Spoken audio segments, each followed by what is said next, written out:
Maayong buntag mga Los Paisanos, mga kahigalaan ko. Atong komentuhan kining istorya bahin kang Hesus nga atong mabasa dinhi. Dinhi tin-aw kayo nga masabtan nato nga sa resurrection ni Jesus sa sayo sa kabuntagon sa Domingo yang nahimamat si Maria Magdalena, sumala pa din Maria Magdalene. So kini nahitabo o gi-record sa Juan 20 versikulo 1 ngadto sa 17. So atong basahon kay mas may man nang sa Bible gid ta mobasa. Kining maong panghitabo 1 ngadto sa 17. So atong basahon kining Bisaya gyud, dili ta mag-in-English. Dili ta mga Amerikano.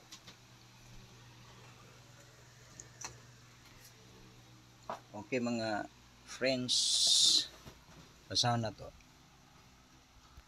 Sa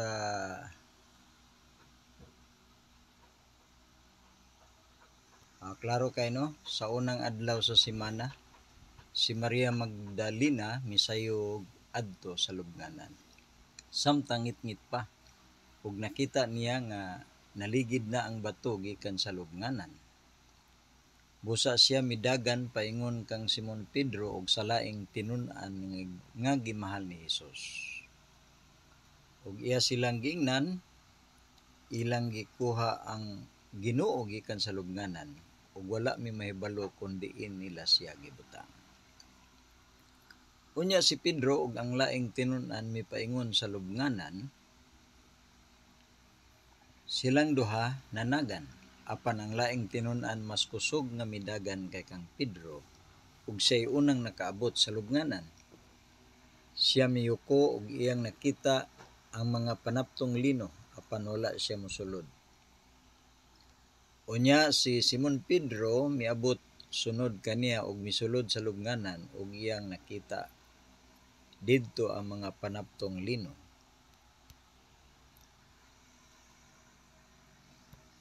Ang panapton nga giputos sa ulo ni Hesus nalain sa ubang panapton, kini linukot ug anaa sa usa ka daplin. Unya ang laing tinun-an, ang unang miabot sa lubnganan misulod usab ug tungod sa nakita siya mituo sa gisulti kanila. Okay? Apan wala pa nila masabti ang giingon sa kasulatan nga siya mabanhaw. Busa ang mga tinun-an na mauli sa ilang mga balay. Apan si Maria nagtindog ra sa gawas duol sa lubnganan nga naghilak. Samtang naghilak, siya miyuko aron mutan-aw sa sulod sa lubnganan. Og iyang nakita ang duha ka anghel nga nagbistig puti. Ang usa naglingkod sa uluhan sa gipahimutangan sa lawas ni Hesus ug ang usa naglingkod sa tiilan. Og sila miingon kaniya, "Babay, nganong naghilak ka?" Siya mitubag, "Ilang gikuha ang akong Ginoo ug wala kong mahibalo kun diin nila siya gibutang." Human niya kini isulti, siya milingi sa luyo ug iyang nakita si Hesus nga nagtindog, apan wala siya makaila nga si Hesus kadto.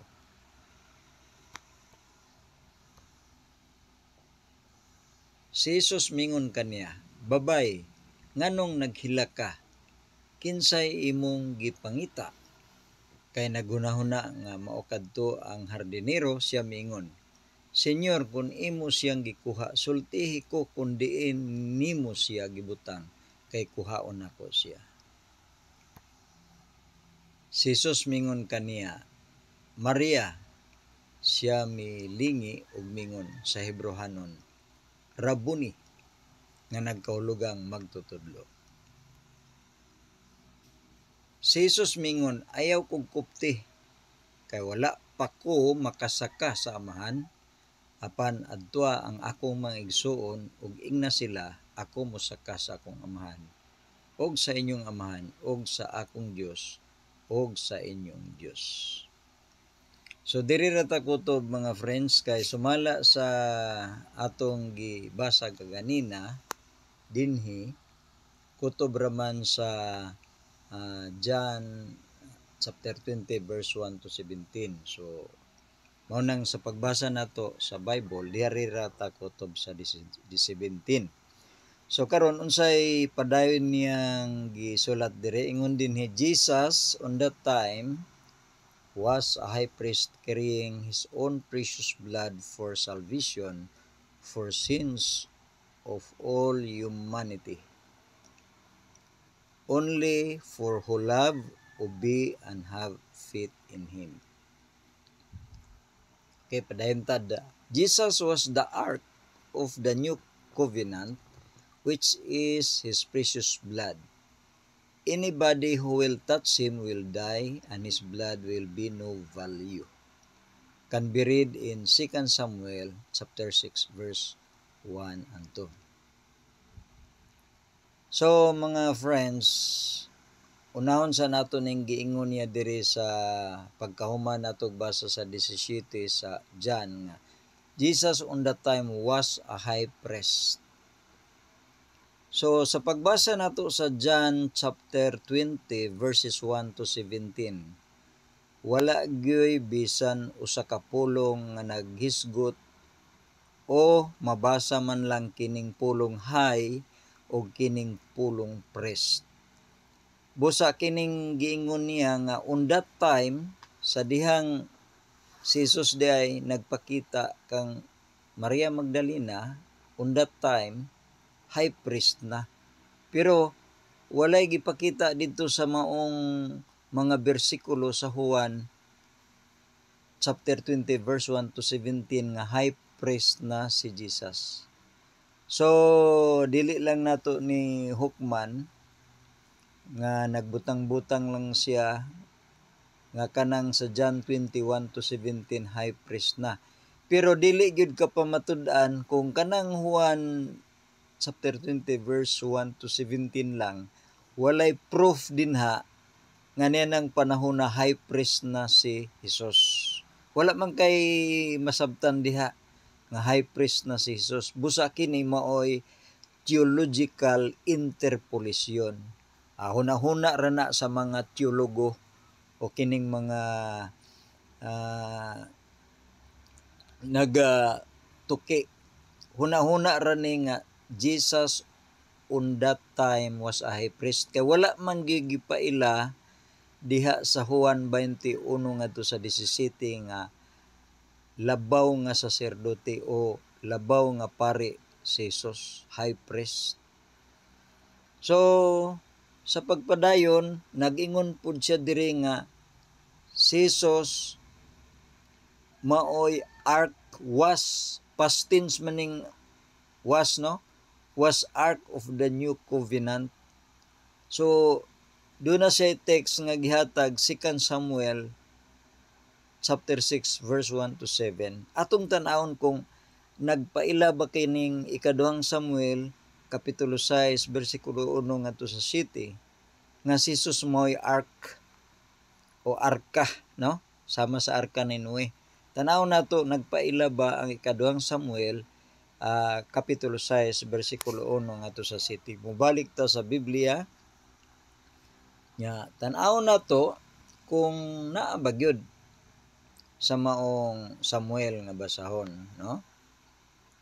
So adto ta sa basahon ni Samuel. Okay, ni anata sa Samuel. So ikaduhang Samuel kapitulo 6. Niya siya sa ikaduhang Samuel kapitulo 6. Chapter 6 verses verses 1 to 7. So mao na ni arita sa sinultiang Bisaya, kay mga Bisaya man ang atong pinulungan, di ta nang imported nga way klaro. So dire nagingon gitigom pag-usab ni David ang tanang kinamaayuhang sundalo sa Israel, 30,000 ka lalaki. Unya si David ug ang tanang lalaki nga kauban niya miadto sa Baali Huda aron kuhaon didto ang kaban sa matuod nga Dios. Diin sa atubangan niya na ang katawhan nagtawag sa ngalan ni Jehova sa mga panon nga naglingkod sa trono ibabaw sa mga kirubin. Apan gisakay nila ang kaban sa matuod nga Dios diha sa bag-ong karumata aron dadon kini gikan sa balay ni Abinadab nga didto sa bungtod, ug si Uza ug Ahayo nga mga anak ni Abinadab mao ang nagiya sa bag-ong karumata. Busa gidala nila ang kaban sa matuod nga Dios gikan sa balay ni Abinadab nga didto sa bungtod, ug si Ahiyo naglakaw nga nag-una sa kaban. Si David ug ang tibok panimalay ni Israel nagsadya sa tubangan ni Jehova uban sa tanang matang sa instrumento nga gama sa kahoy hunipiro, mga alpa, ubang di kwerdas nga mga instrumento, mga tamburin, mga sistrom og mga simbal. Apan pag-abot nila sa giukana ni Nakon, gikab-ot ni Usa ang kaban sa matuod nga Dios o gihawiran kini kay hapit kining malintuwad sa mga baka. Tungod niya na misilaob ang kasuko ni Jehova kang Usa o gipatay siya sa matuod nga Dios kay siya nangahas sa paghimo niadto ug siya namatay tapad sa kaban sa matuod nga Dios. So ato nang gibasa mga friends, mga los paisanos, ang ikaduhang Samuel kapitulo 6 bersikulo 1 ngadto sa 7. So dinhi wala gi nagpaila nga ang kaban o ark mao nang gipasabot dinhi nga Jesus was the ark of the new covenant. Wala gyud gipaila sa ikaduhang Samuel kapitulo 6 bersikulo 1 ngadto sa 7 nga si Jesus kadtong gisgutan nga kaban. So wala magpunting kadto sa ingon pa diri, anybody who will touch him will die. So bali interpolation lang gihapon ni, theological interpolation. Ila lang pagsabot opinion nga si Jesus mo ang gisgutan sa ikaduhang Samuel kapitulo 6 ngadto sa 7. Opinionated lang ni nga si Jesus mo'y kaban. So mo na mga friends, dili ta mo dali-dali og tuo kung dili gid aktual nato mabasa ang Biblia. Nga matod pa dinhi nga sa Juan 21 ngadto sa 17 nga nianang panahon na hataas nga saserdote na, high priest na si Jesus. So wala gina nagtumong ang Juan 21 ngadto sa 17 og wala po'y gipakita sa ikaduhang Samuel 6 ngadto sa 7 nga nagtumong ang kaban o Ark of the Covenant ngadto kang Hesus. Okay. So nagpadayon din atong basahon, when Jesus was in heaven as high priest, he entered the most holy place and sprinkled his precious blood to cover our sins for our redemption. So dinhi wala man na sa klaro man, gibasa na nato ang teksto sa Juan 20 ug sa ikaduhang Samuel, wala gining mga pulunga nga gihisgutan diha mga friends. So kini mga friends mao'y opinionated lang nga mga pulong, mga comments, personal ni nga comments, o doon na may individual nga kagawasan sa pagkomento po niya mga friends. Pero dili pwedeng ipamugos niya sa ato. So ingon pa niya diri, the story of Jesus second ascension can be read in Acts chapter 1 to 13. So let us not be deceived from anybody that says we are awaiting for the second coming of Jesus Christ, because it was been done already 2,000 years ago. So kining iyang giingon nga ang second coming nahitabo na daw niadto pang panahona, was already done 2,000 years ago ang second coming ni Jesus. Di daw ta magpalimbong nini.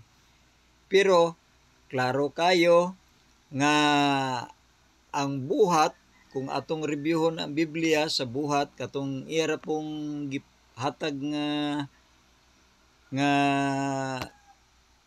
text sa Juan 20, nagibasa nato kaganina, ma-review nato mga friends, kay siya may gahatag radto, di ba? Atong basahon ang history nga nagian nato. Okay mga friends.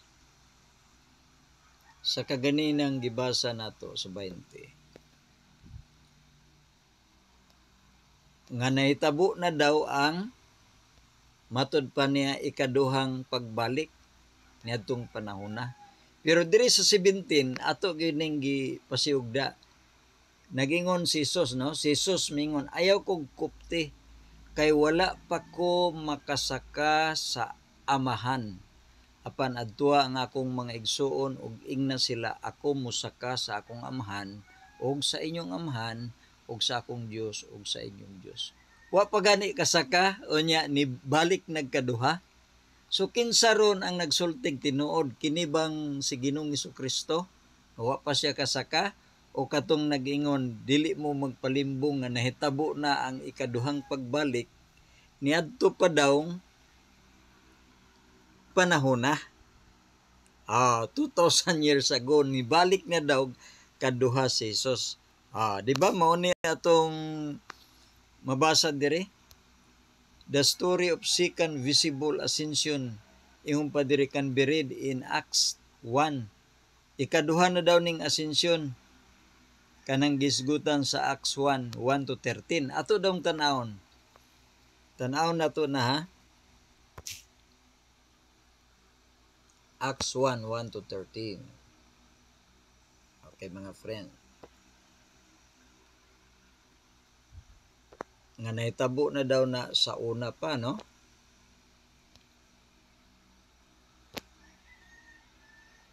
Acts chapter 1, 1 to 13. So dita magpalimbong anang mga langyong pinulungan dirita sa atong pinulungang Cebuano.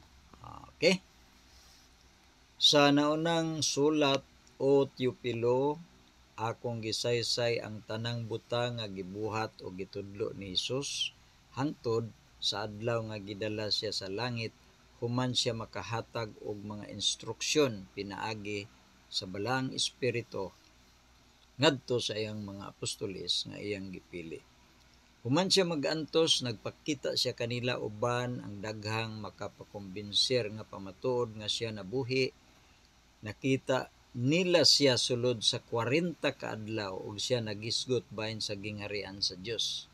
Samtang nagtigom sila, siya nagsugo kanila, ayaw mugbiya sa Jerusalem. Apan padayon ninyong hulata ang gisaad sa amahan nga inyong nadungog kanako. Kay sa pagkatinuod, si Juan nagbautismo pinaagi sa tubig, apan kamo bautismuhan pinaagi sa balaang espiritu pipila ka adlaw gikan karon. Diyang sila nagkatigom pag-usab, sila nangutana kanya, Ginoo, ipasiguli ba nimo ang gingharian sa Israel nining panahona? Siya miingon kanila, dili, kinahanglang mahibaluan ninyo ang mga panahon o mga yugto sa panahon nga ang amahan lang ang may katungod sa pagtakda.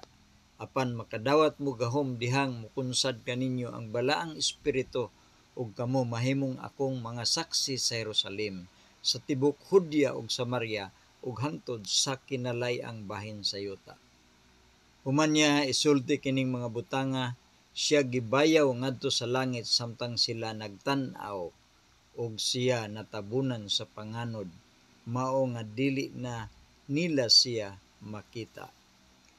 Ug samtang nagtan-aw sila sa iyang pagpaingon sa langit, kalit nga may duha ka lalaki nga nagbistig puti nga mibarog tapad kanila og miingon, "Mga taong Galileanhon, nganong nagtindog man mo dinhi ug nagtan-aw sa langit?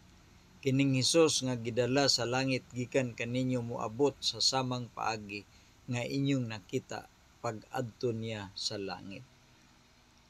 Nya namalik sila sa Jerusalem gikan sa bukid nga gitawag og bukid sa mga olibo nga duol sa Jerusalem, nga usa ka adlaw ang igpapahulay nga panaw lang ang gilayon.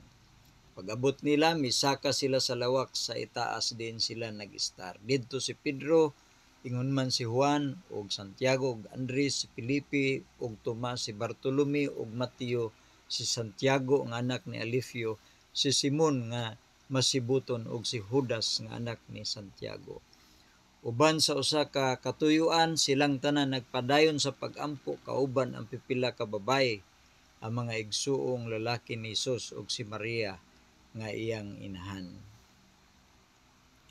So mga friends, dinhi no, ato namang gyung nabasa, wala gyud timailhan diri, no? Acts 1-13 niabot naman gani tag 14, wa gyud timailhan nga si Jesus nibalik, second coming daw nga nakita sa mga apostoles, wala gyud. Kundili si Jesus mao patoy primero niyang pagsaka sa langit, wa pa siya mobalik.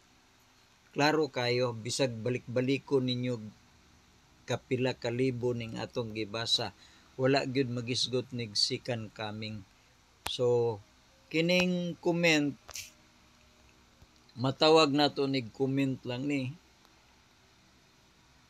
kining dinhi sa iyang conclusion, "So let us not be deceived from anybody that says we are waiting for the second coming of Jesus Christ, because it was been done already 2,000 years ago." So lungsod kamo nalay maghukom, no? Kung unsa ka tinuod ning iyang giingon. Ang ato lang direkta gyud ta, no, sa Bible gyud ta ni basa. Dili ta magpalimbong sa mga tawo nga nagbasag Biblia nga dili ganiron. Ang ato gi-review ra nato ang iya ganing gi-cite lang diri nga mga text, wala gyud gipakita, pero ang ato atong gi-review ang iyang mga kuan ug unsa ka tinuod, pero nakita nato nga dili tinuod. Okay friends, salamat sa inyong pag tanaw nini nga mubo nga comments.